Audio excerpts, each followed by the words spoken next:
Hello everyone, welcome to learners channel. इस video में हम how wealth accumulates and men decay, जो कि GB Shaw, George Bernard Shaw ने लिखा सेमेस्टर फर्स्ट एईसी इंग्लिश का, वो हम रिवाइज करेंगे कि इसमें उन्होंने बोला क्या है, उसको हम डिस्कस करेंगे। ठीक है, तो इमेजिन करो एक कंट्री है जहाँ पे फैक्ट्रीज़ जो हैं वो बहुत ज़्यादा रिचर बन रही हैं। हर साल न्यू फैक्ट्रीज़ जो हैं वो आ रही हैं। हर साल बैंक्स जो हैं वो ब्राइटर शाइन कर रहे हैं। बिल्डिंग्स जो हैं वो स्काई को टच कर रही हैं। मतलब बहुत ज़्यादा अच्छी डेवलपमेंट हो रही है। बट जो उस कंट्री के वर्कर्स हैं वो आज भी पुअर हैं, आज भी गरीब हैं, टायर्ड हैं, थके हुए हैं, अनहेल्दी हैं और होपलेस हैं। मतलब वो स्वस्थ नहीं हैं, वो अनहेल्दी हैं और साथ ही साथ वो होपलेस हैं। मतलब उनके अंदर कोई होप नहीं रही है। सो ये एक कोई मूवी की स्टोरी नहीं है। अकॉर्डिंग टू जीबी शाह ये कोई मूवी की स्टोरी नहीं है, ये रियलिटी है जो इसके बारे में जीबी शाह जो हैं वो टॉक कर रहे हैं, बता रहे हैं। ठीक है, तो सबसे पहले इस ऐसे में हाउ वेल्थ अकमलेट्स और मेन डिके, जो जीबी शाह हैं ये क्वेश्चंस को आस्क करते हैं। देखो मैं ना जीबी शाह ही बोल रही हूँ, क्योंकि अगर मैं जॉर्ज बर्नर्ड शॉ ये बोलने लग जाऊँगी तो ज़्यादा टाइम जो है वो कंज्यूम हो जाएगा वीडियो में। That's why I am talking his short name, that is GB Shah. तो उन्होंने बहुत ज़्यादा क्वेश्चन पूछे हैं कि अगर वेल्थ जो है किसी कंट्री की, पर्टिकुलर कंट्री की इंक्रीज़ हो रही है तो क्यों ह्यूमन बींग्स जो हैं वो डिके हो रहे हैं, क्यों ह्यूमन बींग्स की जो वैल्यू है वो डिके हो रही है। ये उनके पर्टिकुलर क्वेश्चन है किसके, जीबी शाह के। जो ये क्वेश्चन पूछ रहे हैं यही इनफ है वेक करने के लिए सभी को, जो भी इस चैप्टर को जो भी पढ़ रहे हैं हाउ वेल्थ अकमलेट्स और मेन डिके को। सो अगर ना आप इसका थोड़ा सा बैकवर्ड जानना चाहते हो कि ये कहाँ से डिराइव किया गया है, किसने लिखा है, ऑल दैट, थोड़ी सी हिस्ट्री जीबी शाह की, so you can see my previous playlist of Sam first AEC English, जिसमें मैंने बहुत अच्छे से एक्सप्लेन किया है इनकी हिस्ट्री के बारे में कि क्यों इन्होंने इसका नाम हाउ वेल्थ अकमलेट्स और मेन डिके रखा। All that you can see that video also. But if you want कि मैं समरी ही पढ़ना चाहता हूँ, मैं ऑथर की इंट्रोडक्शन नहीं पढ़ना चाहता हूँ, so this video is enough for you. तो यहाँ पे ये क्वेश्चंस हैं, यही इनफ हैं हमें वेक करने के लिए। ठीक है, सो सबसे पहले हम ऑथर के बारे में पढ़ें तो जो जीबी शाह हैं ये सिर्फ एक राइटर नहीं थे, ये एक सोशल थिंकर थे। क्या थे? एक सोशल थिंकर थे, एक रिफॉर्मर थे और एक ही साथ एक वॉइस थी कॉमन मैन की। किसकी वॉइस? कॉमन मैन की, कि कॉमन मैन कैसे सोचता है। ठीक है, ये एक सोशल थिंकर थे, एक रिफॉर्मर थे और उसके साथ ही साथ एक कॉमन मैन की वॉइस थी। ठीक है, अब इनके बिलीफ क्या है कि सोसाइटी जो है वो रिच नहीं बन रही है, जो ह्यूमन बींग्स हैं वो वीक बन रहे हैं, पुअर बन रहे हैं और लाइफलेस बन रहे हैं। इनके अकॉर्डिंग सोसाइटी जो है वो रिच नहीं बन रही है। किस पर्सपेक्टिव में रिच नहीं बन रही है? क्योंकि जो ह्यूमन बींग्स हैं वो वीक बन रहे हैं, वो पुअर बन रहे हैं और इसके साथ ही साथ वो लाइफलेस बन रहे हैं। और इस ऐसे के थ्रू जो शाह हैं, जीबी शाह, वो एक्सपोज करते हैं इंडस्ट्रियल सोसाइटी की डार्क साइड। कौन सी डार्क साइड जो है वो एक्सपोज करते हैं? सबसे पहले सेंट्रल आइडिया की बात करते हैं कि इसमें कौन सी डार्क साइड्स की बात की जा रही है। तो वेल्थ अक्युमुलेट्स जो है वो सिर्फ फ्यू लोगों के हाथ में, कुछ ही लोगों के हाथ में है, क्योंकि जो वर्किंग क्लास है वो फिजिकली डिके हो रही है, मेंटली डिके हो रही है और मॉरली डिके हो रही है। क्योंकि जो वर्किंग क्लास है वो क्योंकि फिजिकली वो कमज़ोर हो रहे हैं, वो दिन ब दिन काम करते जा रहे हैं और फैक्ट्रीज वाले, जो जिनकी फैक्ट्रीज जो पर्सन ऑन करते हैं वो तो मुनाफा कमा रहे हैं, बट जो वर्कर क्लास है, वर्किंग क्लास है, वो मेंटली अनस्टेबल हो गए हैं इस काम के प्रेशर से। और इसके साथ ही साथ उनके मोरल्स जो हैं वो डाउन हो गए, क्योंकि मॉरली जो है वो उनके अंदर जो पहले का जज्बा था वो कहीं ना कहीं डिके हो रहा है, क्योंकि उन्हें लग रहा है कि अगर हम इतना काम करेंगे फिर भी हमारा मॉरली भी वर्कर्स जो हैं वो डिके हो रहे हैं। तो जो जीबी शाह हैं वो बताते हैं कि जो इकोनॉमिक प्रोग्रेस है ह्यूमन की वेलफेयर के बिना मीनिंगलेस है। मतलब आप बोल रहे हो कि हमारी इकोनॉमिक प्रोग्रेस हो रही है, हम बहुत ज़्यादा पैसा कमा रहे हैं, बट आप ह्यूमंस की वेलफेयर ही नहीं कर रहे हो, किसी की भलाई नहीं कर रहे हो, तो उसका क्या फ़ायदा? वो तो मीनिंगलेस हो गई ना। जैसे कि आपकी फैमिली में आप बोलो कि हमारे घर में बहुत पैसा आता है, बट वो पैसा आपके घर में पेशेंट्स ज़्यादा हैं, पैसा मतलब जो है वो सारा पेशेंट्स के ऊपर चला जाता है, क्योंकि आपके घर में मरीज़ हैं, जो पैसा है वो दवाइयों के ऊपर चला जाता है, तो वो मीनिंगलेस हो गया ना पैसा, पैसे की वैल्यू ही नहीं रही, क्योंकि वो पैसा जो है वो आपकी दवाइयों पे चला जा रहा है। उसी तरह यहाँ पे जो इकोनॉमिक प्रोग्रेस है वो मीनिंगलेस है अगर आप ह्यूमन की वेलफेयर करना ही नहीं जानते। तो अगर हम रियल लाइफ एग्जाम्पल से बात करें तो जो जीबी शाह हैं वो एक्सप्लेन करते हैं कि वेल्थ जो है वो ग्रो होती है किसकी वजह से, फैक्ट्रीज की वजह से, इंडस्ट्रीज की वजह से, मशीन्स की वजह से। कैपिटलिस्ट जो रिच ओनर्स होते हैं वो फैक्ट्रीज इस्टेब्लिश करते हैं, उनकी वजह से जो वेल्थ है वो ग्रो होती है, यही होता है ना। तो अगर हम बात करें यहाँ पे एक फैक्ट्री ओनर है, ठीक है, एक फैक्ट्री ओनर है जिसकी खुद की मशीन्स हैं, खुद की मनी है, वो मनी इन्वेस्ट करता है, खुद जो है वो प्रॉफिट अर्न करता है एवरी डे। बट जो वर्कर होते हैं वो 10-12 घंटे काम कर रहे हैं, बट उनकी जो वेजेस हैं वो बहुत कम है और वो अनहेल्दी कंडीशंस में रहते हैं, उनकी जो अच्छी कंडीशंस नहीं हैं, वो मतलब स्लम एरियाज़ में रहते हैं जहाँ पे बीमारियाँ जो हैं वो बहुत जल्दी जो है वो फैल जाती हैं। तो यहाँ पे रिजल्ट क्या होगा अगर वर्कर जो है वो 10-12 घंटे काम कर रहा है, लो वेजेस ले रहा है, अनहेल्दी कंडीशन स्लम एरियाज़ में रह रहा है, तो इसका रिजल्ट क्या होगा? जो ऑनर होगा, जो इंडस्ट्रीज़ को ऑन कर रहा है, वो रिचर बनता रहेगा और वर्कर जो है वो वीक बनता रहेगा। तो वेल्थ जो है वो अपवर्ड आएगी, वेल्थ जो है वो आएगी बट रिच ऑनर्स के पास, ना कि आउटवर्ड, ना कि पुअर लोगों के पास। तो इससे मेन कैसे डिके हो रहा है, मेन की वैल्यू कैसे कम हो रही है वो समझते हैं। जैसे कि जीबी शाह ने वर्ड डिके को यूज़ किया जो बहुत स्ट्रॉन्ग है, ठीक है, क्योंकि राइटर जो होते हैं ना वो अपने वर्ड्स को इसलिए यूज़ करते हैं, वही वर्ड्स को यूज़ करते हैं संभाल कि जो जिनका मीनिंग जो है वो बहुत ज़्यादा एम्फसाइज करे लोगों को। तो मेन जो है वो 3 वेज में डिके हो रहा है। सबसे पहले आता है हमारा फिजिकल डिके। कौन सा decay? Physical decay. Physical decay में अगर बात करें तो वर्कर्स जो हैं वो स्लम्स में रहते हैं, जैसे कि मैंने आपको अभी बताया। पुअर फूड, एक होता है ना अच्छा फूड, एक होता है बहुत बेकार फूड, ऐसा फूड वो खाते हैं और इसके साथ ही साथ वो अनहेल्दी कंडीशंस में काम करते हैं। जैसे कि आप एग्जांपल लगा लो कि एक लेबरर है, वो केमिकल फैक्ट्री में जो है वो काम कर रहा है और वहाँ से वो मनी को अर्न कर रहा है, बट उसके साथ ही साथ उसके जो लंग्स हैं ना, उसकी आइज़ हैं, उसकी बॉडी है, वो स्लोली डिस्ट्रॉयड होना स्टार्ट हो जाएगी। तो उसकी जो वेल्थ है, जैसे कि वेल्थ जो है वो ग्रो होती है बट जो ह्यूमन की बॉडीज़ हैं वो ब्रेक डाउन हो जाती हैं। ऐसे वेल्थ का क्या करना कि ह्यूमन की बॉडीज़, उसकी आइज़, उसका माइंड, उसका लंग्स, उसकी बॉडी जो है वो स्लोली डिस्ट्रॉयड होना स्टार्ट हो जाए, उस वेल्थ का क्या करोगे, है ना। फिजिकल डिके हो गया, जैसे कि हमने 12th क्लास में ना एक बैंगल वाला चैप्टर पढ़ा था कि बैंगल बनाने में बच्चों को, छोटे छोटे बच्चे होते हैं उनके तभी जो है वो स्टार्ट कर देते थे बैंगल बनाने का काम, क्योंकि वो रेफ्यूजी बांग्लादेश से आए हुए थे। तो जब वो बैंगल बनाने का काम जो थे वो शुरू कर देते थे तो उनकी आइज़ पे प्रेशर पड़ता था और जब वो बूढ़े होते थे ना तो उनकी आइज़ जो है वो बहुत ज़्यादा मतलब वीक हो जाती थी, मतलब उन्हें कुछ दिखता ही नहीं था। तो वो किसका असर था? वो उनके बैंगल्स का असर था, बैंगल बनाने का। तो उसी तरह अगर केमिकल फैक्ट्री में काम कर रहे हो, पैसे तो कमा रहे हो, पैसे तो वो बैंगल बना के भी कमाते होंगे बेचारे 2-4 रुपए, बट उससे क्या फ़ायदा? उनकी जो पूरी लाइफ है उन्हें ऐसे जीनी पड़ेगी डिस्ट्रॉयड होकर, उनकी बॉडी जो है वो डिस्ट्रॉयड हो जाएगी। एम आई राइट? तो ये हो गया हमारा फिजिकल डिके। मेंटल डिके की अगर हम बात करें तो यहाँ पे शॉ जो है वो बोलते हैं कि वर्कर जो है वो मेंटली एग्जॉस्ट हो जाता है, फ्रस्ट्रेट हो जाता है और होपलेस हो जाता है। अब ये चीज़ें क्यों होती हैं? क्योंकि वर्कर जो है वो 10-12 घंटे काम कर रहा है। यहाँ पे टीचर प्रोफेसर जो हैं वो 6-7 घंटे क्या, कॉलेज की बात करती हूँ, 3 लेक्चर भी ले लेते हैं ना तो उन्हें लगता है कि हमने बहुत ज़्यादा वो कर दिया है, काम कर दिया है, हम एग्जॉस्ट हो चुके हैं, चौथे लेक्चर पे तो हम जाएंगे नहीं, चौथा लेक्चर तो हमसे अटेंड होता नहीं, चौथे लेक्चर में हम पढ़ाएंगे नहीं।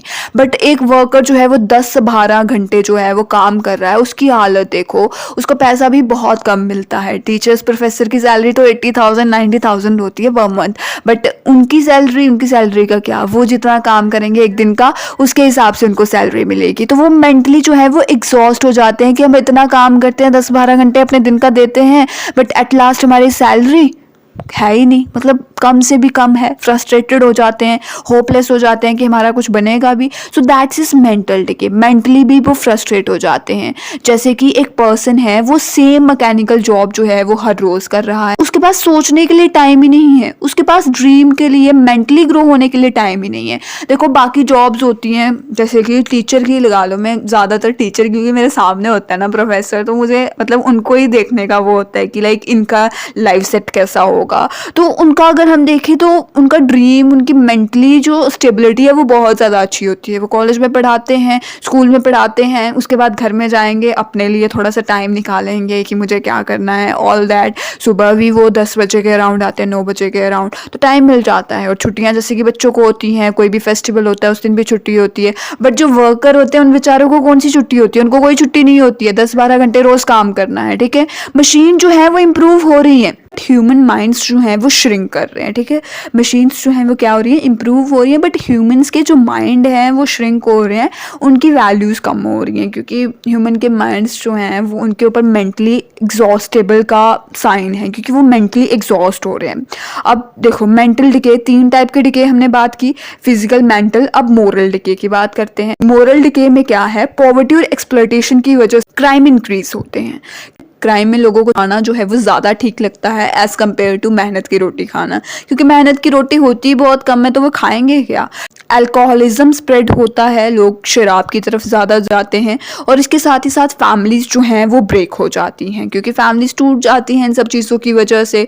अब किसी का बच्चा जो है वो चोरी चकारी में लग जाए इन सब कंडीशंस को देख के, तो फैमिलीज़ तो टूटेंगी ना, कि उनका बच्चा जो है वो गलत रास्ते पे जा रहा है। कोई अल्कोहलिज्म की तरफ जा रहा है, तो तब भी फैमिलीज़ में बहुत ज़्यादा एक होता है कि हमारा बच्चा, हमारी फैमिली को कोई मेंबर गलत साइड पे ना जाए। तो इसके एग्जांपल जैसे कि लोग जो हैं वो फोर्स हो जाते हैं सरवाइव करने के लिए, ना कि लिव करने के लिए। देखो, सर्वाइवर जीने में फ़र्क होता है। सर्वाइव होता है कि बस काट रहे हैं ज़िंदगी जैसे तैसे, भगवान जी जब मर्जी उठा ले।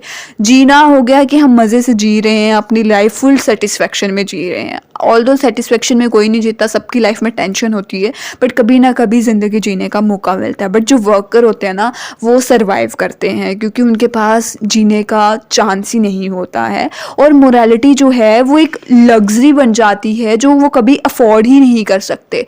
लग्जरी यानी मतलब वो एक अच्छी आदतें जो हैं वो अफोर्ड ही नहीं कर सकते, वो लग्जरी बन जाती है उनके लिए, क्योंकि उन्होंने बहुत ज़्यादा चीज़ें जो हैं वो झेली होती हैं, वो सर्वाइव कर रहे होते हैं। दैट्स वाई मोरालिटी जो है वो भी डिके हो रही होती है। अब अगर हम जीबी शाह के स्ट्रॉन्ग क्रिटिसिज्म की बात करें, कैपिटलिज्म की, अगर आपको कैपिटलिज्म नहीं पता ना, सो डोंट वरी, मैं आपको बताती हूँ कैपिटलिज्म क्या होता है। कैपिटलिज्म होता है कि जब हम ना पैसे कमाने की तरफ ज़्यादा ध्यान देते हैं, ठीक है, मनी की तरफ ज़्यादा ध्यान दे रहे हैं कि हमने पैसा कमाना है, ठीक है, और लाइक हम जो वेलफेयर होती है लोगों की, हम उसकी तरफ ध्यान नहीं देते हैं। That is capitalism. जब सोसाइटी में मशीन्स वगैरह आती हैं तो लोगों की भलाई की तरफ ध्यान नहीं दिया जाता, ओनली पैसा कमाने की तरफ ध्यान दिया जाता है। तो जो जीबी शाह हैं वो डायरेक्टली क्रिटिसाइज करते हैं कैपिटलिस्ट सोसाइटी को। ये क्वेश्चन आ सकता है आपके फाइनल्स में कि कैपिटलिस्ट सोसाइटी को क्यों वो क्रिटिसाइज करते हैं। वो बोलते हैं कि सोसाइटी जो है वो केयर करती है ज़्यादा किसकी, प्रॉफिट की। किसकी केयर करती है, प्रॉफिट की, ना कि लोगों की। सोसाइटी जो है वो किसकी केयर कर रही है, प्रॉफिट की, पैसा कमाने की, ना कि लोगों की। मशीन्स जो हैं वो बेटर ट्रीट की जाती हैं देन वर्कर्स। मशीन्स को बेटर ट्रीट किया जाता है। जैसे कि आपके घर में गाड़ी होगी तो आप गाड़ी को ऐसे संभाल के, मतलब चमका के रखोगे, ट्रीट बेटर करोगे एज कम्पेयर टू आपके वर्कर्स। ह्यूमंस की लाइफ जो है वो चीप बन गई है। मतलब ह्यूमंस जो हैं वो एक ह्यूमन को सहानुभूति, एम्पैथी, सिंपैथी शो करने के बजाय ह्यूमंस की फॉल्ट देखने की तरफ ध्यान देते हैं, ठीक है। और हम मशीन्स जो हैं वो इमिडिएटली रिपेयर कर देते हैं, बट हम इग्नोर कर देते हैं ब्रोकन ह्यूमन बींग्स को। So that's a deep line. अगर आप इसको पेपर पे लिख दोगे ना, तो मे बी एग्जामिनर अगर डीप इन्फ्लुएंसर होगा ना, तो वो इससे इन्फ्लुएंस हो जाएगा। मतलब आप मशीन्स को ना इमिडिएटली रिपेयर कर देते हो। अगर आपके घर में टीवी खराब हो गया है, अगर आपके घर में वॉशिंग मशीन खराब हो गई है, अगर आपके घर में मिक्सी खराब हो गई है, आप सभी चीज़ों को इमिडिएटली रिपेयर करने की कोशिश करते हो। बट जो ह्यूमन बींग ब्रोक हो गए होते हैं सडनली, मतलब सैड अपार्ट, वो मेंटली ब्रोक होते हैं या फिर इमोशनली ब्रोक होते हैं, आप उनको रिपेयर करने की बजाय अपनी चीज़ों को रिपेयर करने की तरफ ध्यान देते हो। So that's sad reality of today's generation, कि हम मशीन्स को, जैसे कि हमारा फ़ोन ख़राब हो जाता है, हम उसी टाइम पे चाहते हैं कि हमारा फ़ोन ठीक हो जाए। हमारा रिचार्ज ख़त्म हो जाता है, हम उसी टाइम पे चाहते हैं कि हमारा रिचार्ज हो जाए।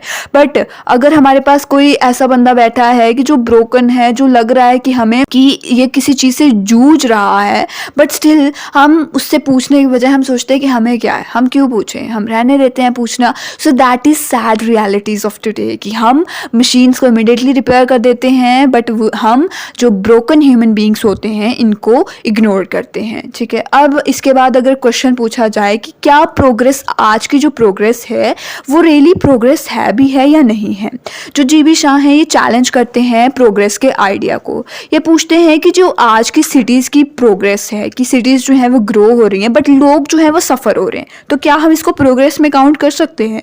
जो आज की डेवलपमेंट है, अगर वेल्थ इंक्रीज़ हो रही है, अगर पैसा इंक्रीज़ हो रहा है बट हेल्थ तो डिक्रीज़ हो रही है ना, तो हम उसको प्रोग्रेस कैसे बोल सकते हैं अगर एक चीज़ बढ़ रही है एक चीज़ कम हो रही है? और जिसकी वजह से हम बोल सकते हैं कि जो प्रोग्रेस है वो विदाउट ह्यूमैनिटी एक डिस्ट्रक्शन है। ठीक है, जो प्रोग्रेस है हमारी वो एक ह्यूमैनिटी के बिना क्या होगी, डिस्ट्रक्शन होगी। अगर आपके अंदर इंसानियत नहीं है और आप प्रोग्रेस कर रहे हो तो वो एक डिस्ट्रक्शन का साइन है। वो क्या है? डिस्ट्रक्शन का साइन है।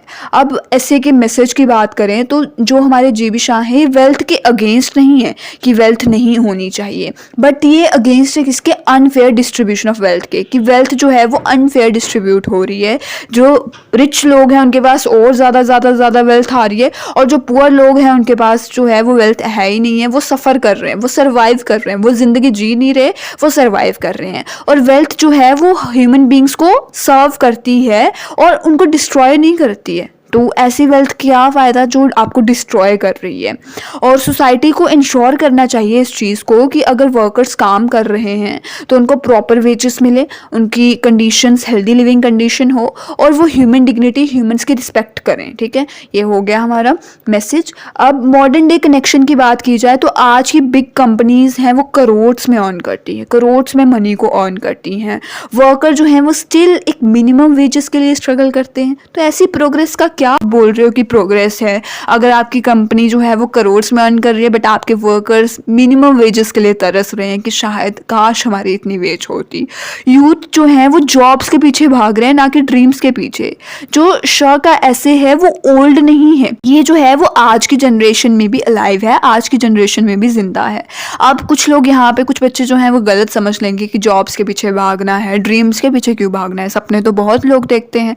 बट इसका कहने का मतलब ये है कि आप जॉब्स जो हो ये सोच रहे हो कि हमने जॉब करनी है, बट आपके पास बहुत ज़्यादा अपॉर्चुनिटी है, बिजनेस अपॉर्चुनिटीज़, जो आप खोजोगे, जब आप एक्सप्लोर करोगे, जब आप थोड़ा सा एक स्टेप लोगे तभी आपके सामने आएंगी। ठीक है, तो यहाँ पे यही कहने का मतलब है कि यूथ जो हैं वो जॉब्स के पीछे भाग रहे हैं ना कि ड्रीम्स के पीछे। ठीक है, कंक्लूजन की बात करें तो जॉर्ज बर्नार्ड शॉ जो हैं वो लोगों की आइज़ को ओपन करते हैं और वार्न करते हैं कि अगर वेल्थ जो है वो ग्रो होती रही तो जो ह्यूमन बीइंग है, ठीक है, जो ह्यूमन बीइंग है वो डिके होते रहेंगे। वो क्या होते रहेंगे?